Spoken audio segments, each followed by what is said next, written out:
Ada apa dengan headphone Bluetooth Edifier W820NB Plus versi 2025? Kayak gimana ya? Musik Lover Edifier W820NB Plus versi 2025 ini sudah gue pakai beberapa hari. Dan ada beberapa hal yang menurut gue menarik perhatian. Karakternya, fitur-fitur barunya, sampai pengalaman gue pakai untuk aktivitas sehari-hari. Di video ini gue bakalan share semuanya secara jujur. Apa aja yang kerasa, yang gue suka, dan apa aja yang bikin versi 2025 ini menarik. Ikutin terus. Headphone Edifier W820NB Plus versi 2025 ini dibanderol dengan harga 1,1 juta. Fitur-fitur lengkapnya kayak gini Musik Lover. Udah support ANC, ya, ada active noise cancellation dan lumayan bagus kualitasnya. Ada transparansi mode, driver yang menggunakan 40 mm titanium coated loh. Support wire sama wireless high-res audio yang bisa sampai 96 kHz 24 bit. Sudah ada spatial sound modenya. Daya tahan baterai sampai 88 jam. Mikrofon itu udah ada AI power noise cancellation-nya. Ada smart volume guard, jadi bisa menjaga kesehatan telinga kita. Support multi-point connection, jadi bisa connect sampai 2 device di saat bersamaan. Bluetooth-nya, nah ini dia, sudah pakai 6.1. Ini Bluetooth terbaru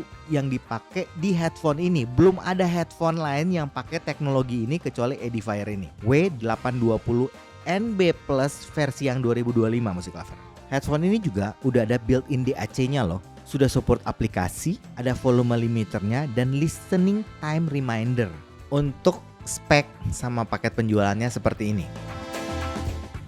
Musik Lover, fitur-fiturnya untuk headphone ini lengkap banget loh. Ada ANC, transparansi mode, gaming mode, multi-point connection, ada aplikasi, ada built-in DAC-nya, ya sampai 96 kHz 24 bit. Dan yang paling menarik yang tadi kita juga bahas, Bluetooth-nya udah 6.1. Itu teknologi Bluetooth yang paling baru loh. Belum ada headphone lain, bahkan TWS lain yang pakai teknologi ini. Yang kemarin itu udah pakai 6.0. Ini 6.1, jadi udah naik lagi satu kelas Musik Lover. Dan Edifier yang pertama kali pakai. Jadi ini yang bikin menarik banget. Makanya gue kasih poin untuk fitur sama speknya itu nilai 9. Sekarang gue juga mau share pengalaman gue nyobain headphone ini. Gue akan ngomongin build-nya, koneksinya, sama fittingnya. Ya, kita cepat aja ya. Ini pilihan warnanya ada 4. Ada dark gray, ivory, navy, sama smoky pink. Desainnya headphone ini itu yang full size, over ear sama close back. Sebenarnya desainnya sederhana sih, simple, nggak macam-macam, dan kelihatan sangat classy. Terus yang menurut gue menarik juga, headphone ini bisa di swivel 90 derajat seperti ini, bisa di tilt sekitar 30 derajat, dan bisa di folding sampai sekecil ini Musik Lover. Overall build-nya sih menurut gue cukup solid dari bahan ABS, finishingnya rapih ya, warnanya doff gitu ya. Terus ada tombol navigasinya, ini bagian sini nih, ada plus, minus, terus tombol utamanya, dan ada tombol Bluetooth buat pairingnya sama buat pengaturan nanti customize tombol. Overall menurut gue ini build-nya cukup solid loh, cukup kokoh, dan desainnya juga lumayan lah. Jadi gue kasih poin 7,5. Sedangkan untuk koneksinya nih ya, pairingnya cepat banget ya. Teknologi ini yang paling baru ya, gimana ya, 6.1. Jadi pasti cepat banget dan mudah untuk ganti-ganti device. Latensinya juga nggak kerasa sama sekali, sinkron antara suara dan gambarnya. Untuk koneksinya gue kasih poin 9. Sedangkan untuk pengalaman gue nyobain fittingnya ya, ini termasuk cukup nyaman sih. Padsnya di kuping gue dan di bagian kepala, itu yang headbandnya itu empuk dan nyaman. Sealing sama isolasinya juga bagus, kedap di kuping gua rasanya. Terus kalau kita pakai lama, ini masih nyaman banget. Karena itu untuk fittingnya gua kasih poin 8,5. Sekarang kita cobain sampel mikrofonnya. Nih kayak gini suaranya. Musik Lover, ini adalah rekaman mic dari headphone wireless Edifier W820NB Plus 2025. Ini adalah rekaman mic dari kameranya langsung. Ini adalah rekaman mic dari headphone wireless Edifier W820NB Plus 2025. Suaranya sih oke Musik Lover, ya, jelas, clear, tebal, stabil. Terus yang gue suka itu di noise reduction-nya. Ini suara noise atau suara luar, ya itu ambiennya ada di luar, itu bisa diredus bahkan dihilangkan dengan sangat baik loh. Overall untuk warna suara, kualitas mikrofonnya, dan noise reduction-nya ini bagus. Karena itu gue kasih poin 8 untuk kualitas mikrofonnya. Sekarang kita langsung bahas sound quality-nya. Untuk reviewnya ini settingan seperti ini.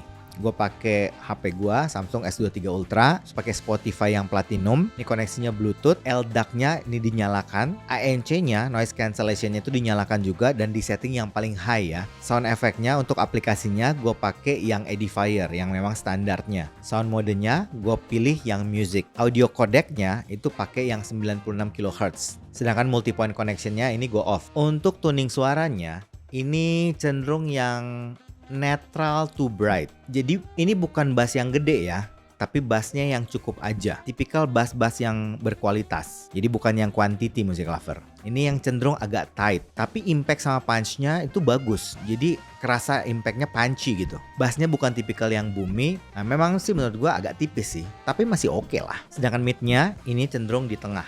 Vokalnya kerasa intimate, clear, jelas, dan menurut gue bagian ini yang cenderung stand out untuk headphone ini. Treble-nya tipikal yang open, airy, ya, cering-cering crispnya itu dapet banget. Tuningnya ini menurut gue ini yang tipikal yang reference lah.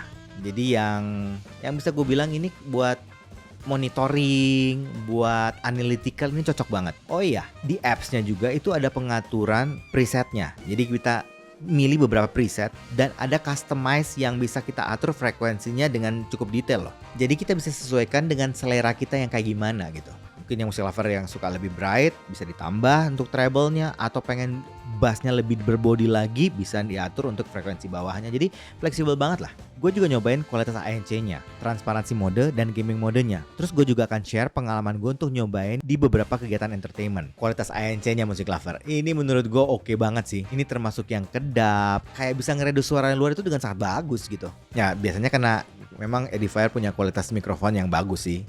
Jadinya nangkap sensori untuk ngebalik fasanya juga lebih baik. Buat transparansi mode juga bagus, suaranya natural. Sedangkan untuk gaming mode ini oke juga, antara suara sama gambar itu sinkron banget. Ya mungkin karena udah pakai teknologi paling baru ya, Bluetooth 6.1. Jadi benar-benar nggak ada kerasa ada latensi atau delay gitu deh. Responsif banget gitu.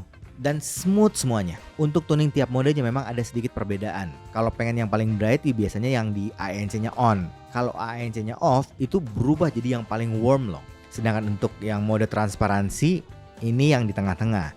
Jadi nggak terlalu warm seperti ANC off gitu. Untuk pengalaman main game gua nih pakai headphone ini, yang pertama ini gue suka banget karena latensinya itu nggak kerasa sama sekali. Jadi sinkron banget dan smooth banget tuh gambar sama suaranya. Gue nyobain pakai game Mobile Legends ini cocok, separasinya bagus, jadi suara karakternya plus skill-skillnya itu jelas banget. Gue nyobain kayak PUBG gitu, ini gue juga suka. Positioningnya presisi semua. Jadi sesuai langkah kaki, arah tembakan itu jelas banget loh. Untuk nonton film nih ya, kalau film-film kayak drama, musikal, komedi ini cocok banget. Karena kan tadi gue bilang vokalnya itu bagus. Jadi apa ya, kalau kita nonton film-film yang kayak drama gitu, itu ekspresi suara percakapannya itu kedengeran jelas banget gitu. Untuk film action ya ini memang bassnya gak terlalu gede, jadi gak terlalu dramatis kalau kita dengerin film action. Tapi karena stagingnya bagus, jadi masih kerasa kalau kita imersif ada di dalam scene-scene kayak actionnya gitu. Masih oke ya. Gue juga share pengalaman gue pakai USB-C-nya.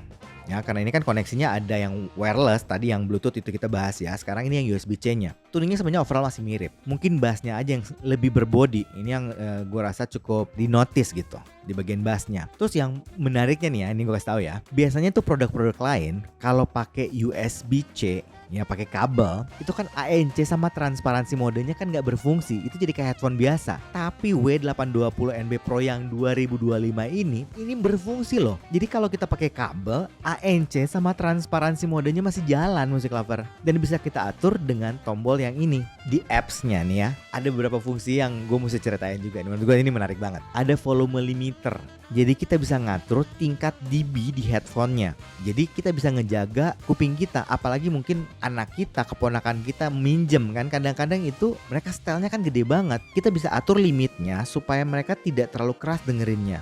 Ataupun buat kita misalnya mau ngejaga kuping kita supaya lebih sehat, itu bisa diatur di situ. Selain itu, headphone ini juga punya fungsi listening time reminder. Jadi bisa mengingatkan sudah berapa lama kita mendengarkan headphone. Kita bisa atur 30 menit sampai 120 menit, dia akan mati sendiri. Musik lover, untuk kualitas suaranya ya, sound quality-nya, headphone Edifier W820NB Plus yang 2025 ini menurut gue menarik sih. Banyak sekali fungsi yang kita bisa atur. Overall juga kualitas suaranya juga bagus. kualitas ANC-nya bagus, transparansi modenya bagus, gaming modenya juga oke. Ya, karena itu gua kasih poin 8 untuk sound quality-nya.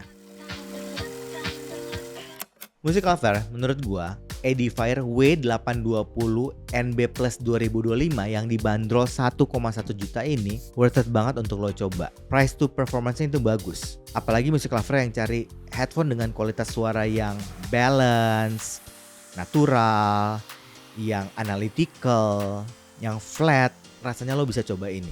Kalaupun lo pengen juga ngatur-ngatur suaranya, ini kan bisa ada aplikasinya yang bisa di customize. Terus koneksinya bisa pakai Bluetooth, bisa pakai kabel. Dan itu tadi gue bilang, kabelnya ANC sama transparansi modenya masih jalan loh. Jadi buat gue ini perlu lu pertimbangkan deh. Worth it untuk lu coba. Ya tapi itu kan pendapat gue. Bagusnya ya balik lagi, lu mesti cobain sendiri, audisi sendiri, dan pastikan percaya sama kuping sendiri. Kalau yang udah coba, isi kolom komen ya, kita diskusi di sana. Oke? Kayaknya itu aja dari gua hari ini. Kalau suka dengan channel ini, like, comment, share, subscribe, dan ingat juga untuk nyalakan loncengnya. Oke, sampai ketemu lagi. Dadah.